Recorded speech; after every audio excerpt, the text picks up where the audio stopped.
Este problema es de campo magnético, cayó en septiembre del 2010 y es el problema 2A. No es complicado, ¿de acuerdo? Vamos a leerlo paso por paso y veréis que no es nada complicado. Dice: tres hilos conductores infinitos y paralelos pasan por los vértices de un cuadrado de 50 centímetros de lado, como se indica en la figura. Perfecto, nos dan la figura, ni siquiera tenemos que pintar. Tenemos dos corrientes que circulan hacia dentro del papel. Como circulan hacia dentro del papel, los marcamos con una X o con una cruz. ¿De acuerdo? En el primer apartado nos dan las intensidades, que son las tres iguales, y nos pide que determinemos el campo magnético en el vértice A del cuadrado. Vale. Bueno, pues tendréis que utilizar la regla de la mano derecha, donde el pulgar marca el sentido de la intensidad, de tal manera que para este hilo conductor 1, el campo magnético que va a crear en A va a ir hacia abajo, sería sentido horario, así que en A iría hacia abajo. El campo magnético que crea el hilo conductor 2 sería también sentido horario, y al pasar por A, ese campo magnético va a formar un ángulo de 45 grados con este lado del cuadrado. No sé si lo veis, lo estoy señalando aquí. Aquí estarían los 45 grados y el campo magnético iría en la diagonal hacia abajo. Y finalmente, el campo magnético que crea I3 iría en sentido horario también hacia la derecha. Y ahora mi pregunta es, ¿tenemos que calcular los tres campos magnéticos? Yo creo que con que calculásemos dos sería suficiente, porque si os fijáis, en módulo, el campo magnético que crea el hilo conductor 1 es el mismo que el campo magnético que crea el hilo conductor 3. El mismo porque la distancia al punto es la misma y porque la intensidad que circula por el hilo conductor 1 y que circula por el hilo conductor 3 es la misma. Entonces en módulo B1 y B3 son iguales. Lo único que B3 va hacia la derecha y que B1 va hacia abajo. Sin embargo, sí que tendríamos que calcular aparte el campo magnético que crea el hilo conductor 2 en A, porque esta distancia entre el hilo conductor 2 y A es diferente respecto del resto de hilos conductores. Esta distancia la podemos calcular con Pitágoras. Vale, vamos a ver ahora la solución, que viene mejor pintada, más bonita sin duda. Nos marca aquí una circunferencia. Veamos aquí que el campo magnético que crea el hilo conductor 1 va hacia abajo. Este sería el campo magnético que crea el hilo conductor 3 y el hilo conductor 2, su campo magnético en A sería este. Vale. ¿Qué tenemos que hacer? Bueno, pues marcarnos nuestro sistema de referencia. Ya sabéis, yo habitualmente marco la I hacia la derecha, J hacia arriba. Entonces B3 va a ir en I, B1 va a ir en menos J y B2 vamos a tener que descomponerlo. Sabemos que este ángulo se ve a simple vista es 45 grados. Bueno, pues será B2 por coseno de 45 grados o por seno de 45 grados, que es lo mismo, en I, y seno de 45 grados en menos J. Después de haber hallado todos los campos, simplemente tendríamos que sumar en I y sumar en J por el principio de superposición, y nos daría el campo resultante en A. Vale. Este sería el principio de superposición. El campo magnético en A es el campo magnético que crea el hilo conductor 1, más el campo magnético que crea el hilo conductor 2, más el campo magnético que crea el hilo conductor 3 en A.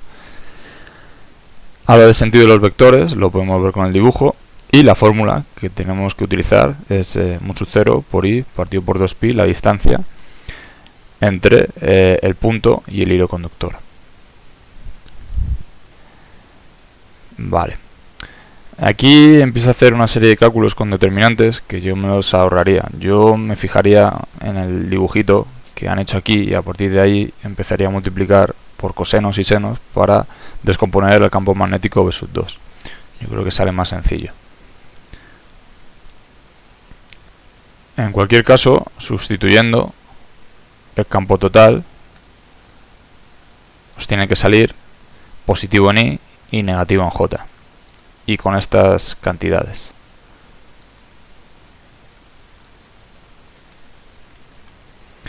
De hecho, yo os diría que no os fijéis en esta solución, porque para hallar el sentido del campo magnético B hace un producto vectorial de dos vectores. Esto no lo hemos visto así en clase, ¿de acuerdo? Nosotros en clase lo que hemos hecho ha sido hacer el dibujito y en función del dibujo descomponíamos de una manera u de otra.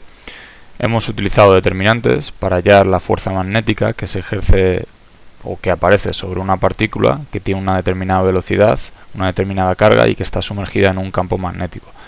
Pero para hallar el campo magnético que crea un hilo conductor, que es el caso de este problema, habitualmente lo que hemos hecho ha sido hallar el módulo y descomponer en los ejes principales, ¿vale? No hemos utilizado este producto vectorial de vectores, tengan cuidado. Vale, vamos con el siguiente apartado. Nos pide: ahora las intensidades son diferentes, I sub 1 es diferente a I sub 2 y es diferente a I sub 3, ¿de acuerdo? Y dice: determine la fuerza por unidad de longitud, es decir, F partido por L, entre los hilos recorridos por las corrientes. Vale. En un principio, en este hilo conductor, en el hilo conductor 1, no hay intensidad. Como no hay intensidad, es como si no hubiera fuerza magnética, ¿vale? Porque recuerdo que la fuerza magnética es igual a I por el producto vectorial de la longitud por el campo magnético donde está situado el hilo conductor. ¿De acuerdo? Entonces la fuerza magnética sobre el hilo conductor es 0. ¿Qué va a ocurrir con los otros dos conductores? Bueno, pues vamos a tener que hallar dos fuerzas magnéticas. ¿Por qué? Porque en el hilo conductor L sub 2 va a existir un campo magnético que está creado por el hilo conductor 3. Entonces, en este hilo conductor la fuerza magnética va a ser igual a la intensidad del hilo conductor 2 por la longitud del hilo conductor 2 multiplicada vectorialmente por el campo magnético en este punto. Y cuidado, porque el campo magnético donde está el hilo conductor 2 es creado a causa del hilo conductor 3, ¿de acuerdo? Y hay que hacer lo mismo para el hilo conductor 3. La fuerza magnética que aparece en el hilo conductor 3 es igual a la intensidad que circula por este hilo, por el 3, multiplicado escalarmente por el producto vectorial entre la longitud del hilo 3 por el campo magnético en el punto donde se sitúa el hilo conductor 3. Ese campo magnético lo crea el hilo conductor 2. ¿De acuerdo?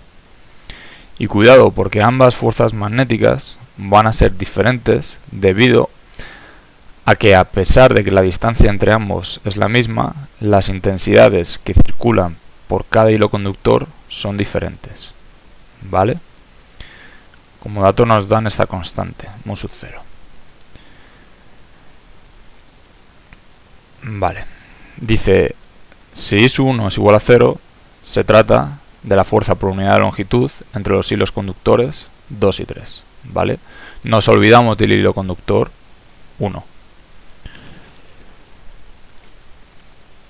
Dice, primero calculamos el módulo y mediante un diagrama también es posible matemáticamente utilizando su expresión I fuerza es igual a I por el producto vectorial de L y B. Vale.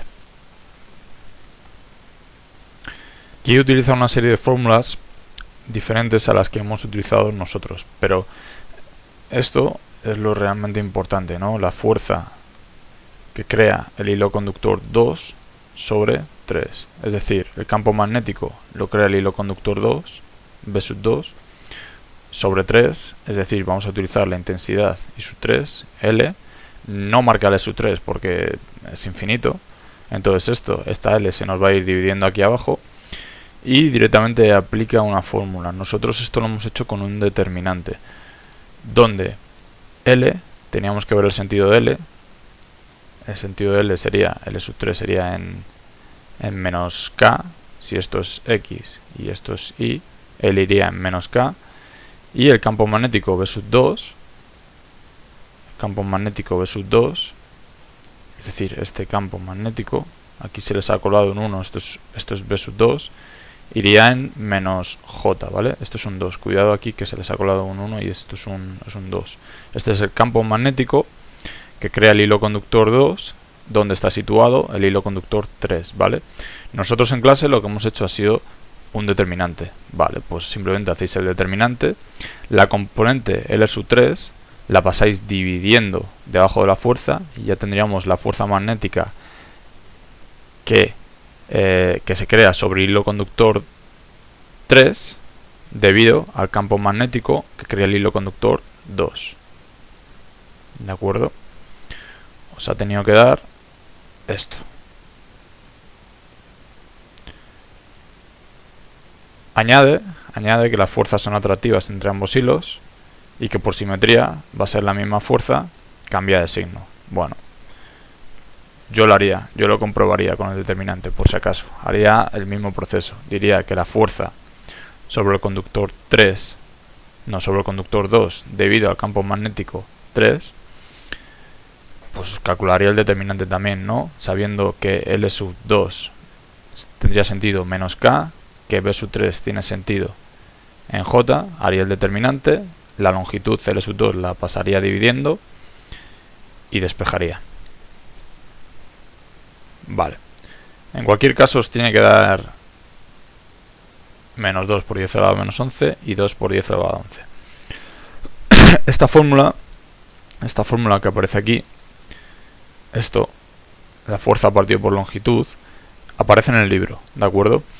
A mí no me gusta, yo prefiero que lo razonéis, y que seáis capaces de deducir esta fórmula. Aparece la fórmula en el libro, pero yo creo que sabiendo que la fuerza sobre un hilo conductor es fruto del campo magnético que crea otro conductor, podéis sacar esta fórmula perfectamente.